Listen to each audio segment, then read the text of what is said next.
Hey folks, Cheryl living for health. Let's talk about power. What is it and how do we get more of it? Stick around. So what is power? It's strength plus speed. Put those together and you've got more power. So how do we get more power? Well, I want to show you a few drills. It's going to be a drill and an exercise. So I've got 3 steps to walk you through. Here we go. The first of 3 steps is choosing your assessment. So this is super quick and easy. A very typical assessment you could do for yourself is range of motion, whether that's touching your toes to see if you could go further. What I'm going to do is a shoulder range of motion and just check my external and internal rotation. This is where I'm at right now. I want to see if that goes further. If you're experiencing any kind of discomfort, you can use that as well and see if you get just a little bit of relief. So the first step is choosing your assessment. Let's go to step number 2. Step number 2 is working up the chain here. We're going to start with our feet, and this is super important. Whether you're a golfer or you do any other activity or other sport, we work from the ground up here. So what we call a high payoff drill is working and mobilizing our ankles. We're going to do this in a very safe way and start with something called sensory. And notice I have a towel in my hand here. That's because right now I'm not wearing any socks, so this is skin. We don't want to do skin on skin when we do sensory work because we want our brain to not recognize this and recognize that we want to wake up this area. So notice I'm just rubbing around my ankle area, using a towel again because I don't have clothes on in this area, and I'm going to do that on both sides. And this is just waking up the area and telling the brain, hey, we're here, get to these nerve endings, and let us know that we're about to work these areas. So now I've woken up this area. We get rid of the towel here. Let's do our first reassessment here. So just the sensory work alone, let's see what that does.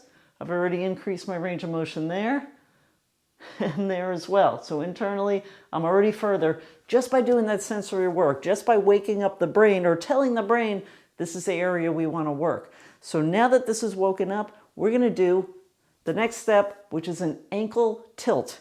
So these are super easy, very, very quick. I'm going to put my ankle in front diagonally, and I want to concentrate on that area in my ankle. I'm going to start to roll it as I'm speaking here between that bone that sticks out and the heel. That's what I want to concentrate on, and that's the only part that I want to mobilize right now. And I'm just going to do about 6 or 8 to these. I'm going to do it on both sides. So we're just mobilizing our ankle here, we're waking it up, and we're preparing and getting ready to do our power exercise. So now that I've done my ankle tilts, let's reassess real quick again. This is super cool.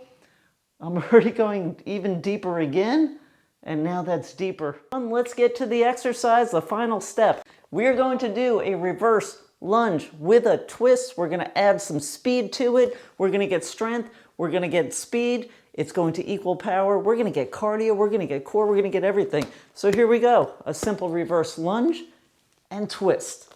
That's the move. That's the combination.